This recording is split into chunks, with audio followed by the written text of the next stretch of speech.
اہل حدیث گڑو اصول اطیعوا اللہ و اطیعوا الرسول کتاب اللہ ان کا منشور دین نبی ان کا دستور اہل حدیث گڑو اصول اطیعوا اللہ و اطیعوا.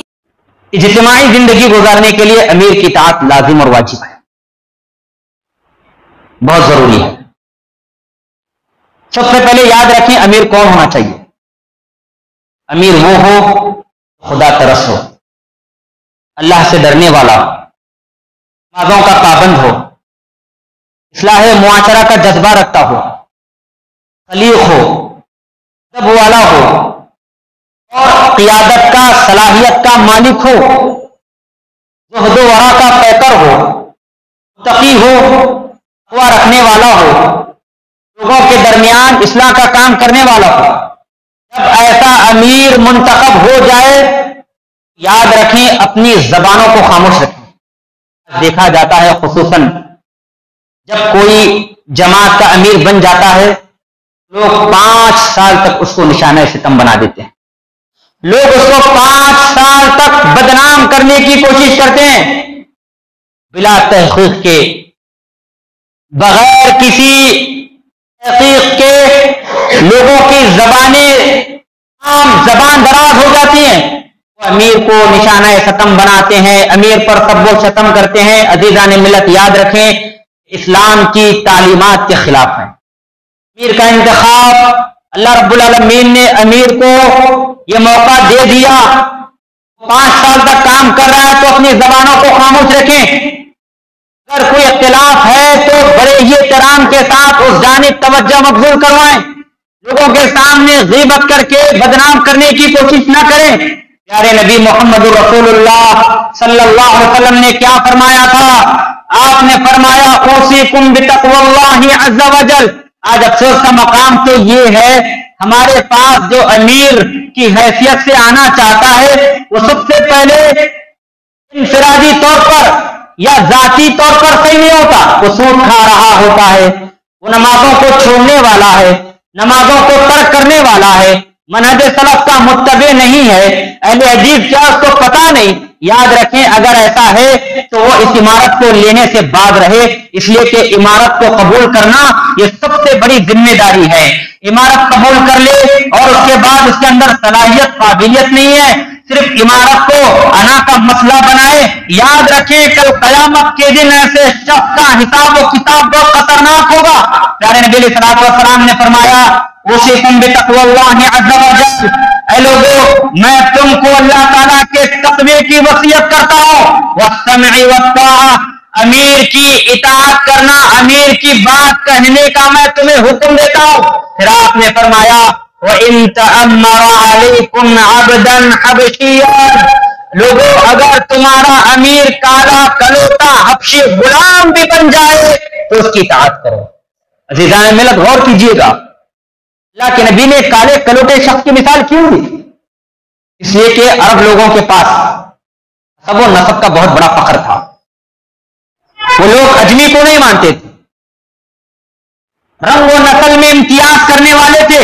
تو پیارے نبی نے فرمایا کسی عربی کو اجمی پر، کسی اجمی کو عربی پر فوقیت نہیں، کسی کالے کو گورے پر، کسی گورے کو کالے پر فوقیت نہیں، اللہ یہ کہ تقویٰ ہے تو وہ فوقیت والا ہے، تقویٰ نہیں ہے تو وہ فوقیت والا نہیں. پیارے نبی علیہ الصلوۃ والسلام نے یہی وجہ ہے اللہ کے نبی نے کہا وَإِن تَأَمَّرَ عَلَيْكُمْ عَبْدًا حَبَشِيًّا. لوگ اگر تمہارا امیر کالا کلوٹا غلام بھی بن جائے اس کی اطاعت کرو. اللہ اکبر. اجتماعیت کا پیغام دیا جا رہا ہے.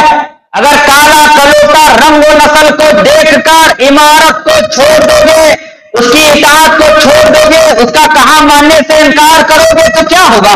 امت میں اختلاف پیدا ہوگا، انتشار پیدا ہوگا، فتنہ و فساد پیدا ہوگا، خون خرابہ پیدا ہوگا، بغض و عناد پیدا ہوگا، جلن پیدا ہوگی اور بھی بہت ساری برائیاں جنم لینے لگ جائیں گی. یہ وجہ اللہ کے نبی نے فرمایا کالا کلوٹا غلام بھی ہو اس کی اطاعت کرو، اس کے خلاف ورزی نہ کرو. پھر آپ نے فرمایا إِنَّهُ مَن يَعِشْ مِنْكُمْ بَعْدِي فَسَيَرَى اخْتِلَافًا كَثِيرًا. اس لیے کہ میرے جانے کے بعد میں تمہارے درمیان بہت زیادہ اختلاف دیکھ رہا ہوں. علیکم بسنتی و سنت الخلفاء الراشدین. پھر اللہ کے نبی علیہ الصلوۃ والسلام نے کہا اختلاف پیدا ہو جائے تو اجتماعیت کو پکڑے رکھو, اتحاد اتفاق پیدا کرو, میری سنت پر اور خلفاء راشدین کی سنت کو لازم سے پکڑے رکھو. نبی علیہ الصلوۃ والسلام نے یہاں پر بھی اجتماعیت کا درس دیا. آج کیا ہوتا ہے؟ دل سے کہیں, انصاف کے ساتھ کہیں, ہمارے کان سنتے ہیں کہ امیر کے تعلق سے ایسی نازیبا الفاظ کا استعمال کیا جاتا ہے, روح کے کھڑے ہو جاتے ہیں, روح کانپ جاتی ہے. میزان ملت کسی کے تعلق سے غیبت کرنا یا بڑا الزام تراشی کرنا یہ بہت بڑا جرم ہے اور اللہ تعالیٰ اس کو معاف نہیں کرے گا جب تک کہ اپنے بھائی سے معافی نہ مانگی جائے. ایک حدیث میں اللہ کے نبی علیہ الصلوۃ والسلام نے فرمایا تھا, من خرج من الطاعہ, شخص امیر کی اطاعت سے خارج ہو جائے,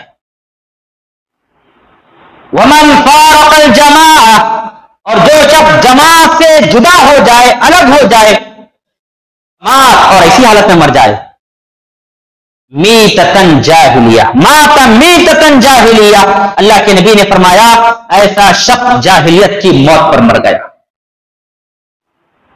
تو امیر کی اطاعت سے مسلمانوں کے درمیان اجتماعیت, اتحاد و اتفاق قائم رہ سکتی ہے. قرآن مجید میں بھی اللہ تعالیٰ نے کہا ایھا الذین آمنوا اطیعوا اللہ واطیعوا الرسول, لوگوں ایمان والو اللہ اس کے رسول کی اطاعت کرو. ان تنازعتم فی شیء وأولی الامر منکم, اور تم میں جو اولی الامر ہے, ولی ہے, امیر ہے, اس کا کہا مانو. لیکن ایک بات یاد رکھیں, امیر کا کہا کب تک مانا جائے گا؟ جب تک کہ اس کا قول محمد رسول اللہ اسلامی تعلیمات کے تابع ہے.